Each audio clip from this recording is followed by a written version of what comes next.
Alright mga amigos, finalizing na nga daw po para sa Noche Buena, December 24 ang sagupaang Naoya the Monster Inoue at undefeated challenger Sam Goodman. Si Sam Goodman na may kartadang 19 wins, no losses, no draws with 8 knockouts ay ang IBF mandatory challenger po ni Naoya Inoue. Pero may mga nagagalit nga po sapagkat naunahan nga daw po sa pila nitong si Sam Goodman ang WBA mandatory challenger na si former Unified Super Bantamweight World Champion Murodjon Akhmadaliev. May kartadang 12 wins, 1 loss with 9 knockouts ang boksingerong tinalo ni Marlon Tapales. Lumalabas po na iniiwasan ni Naoya Inoue itong si Murodjon Akhmadaliev sa kadahilanang noong dumepensa po noong buwan ng Setyembre itong si Naoya Inoue, imbis na ang kanyang WBA mandatory na si Akhmadaliev ang kanyang labanan, mas pinili po niyang labanan si TJ Doheny. Kaya naman may mga nagsasabing cherry picker itong si Naoya Inoue. Isa ang manager ni Dmitry Bivol na si Vadim Kornilov. Ako may question ngayon kay Naoya Inoue. Wika ni Vadim Kornilov sagot kay Mike Coppinger. Another mandatory, he has a WBA mandatory with Murodjon Akhmadaliev which they are trying to ignore right now. Why is the press ignoring this? Ba't nga naman daw parang ini-ignore ng press itong pag-iwas ni Naoya Inoue kay Murodjon Akhmadaliev? Bakit hindi binibenga si Naoya Inoue ng mga press? Maging si Mike Coppinger po mga amigos ay sang-ayon sa sinabi ni Vadim Kornilov.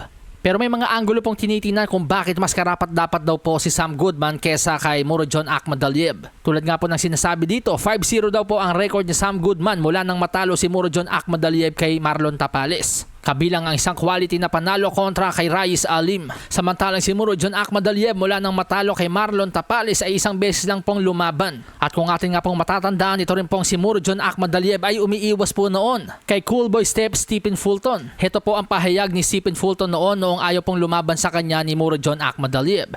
MJ seems like he's ducking us. He got hurt in June. His hand was supposed to be healed by now. If we can't get those two big fights, it makes no sense for us to be at 122 anymore. The goal is to unify or to face a big opponent. MJ is smart. They are scared. They're milking the game right now.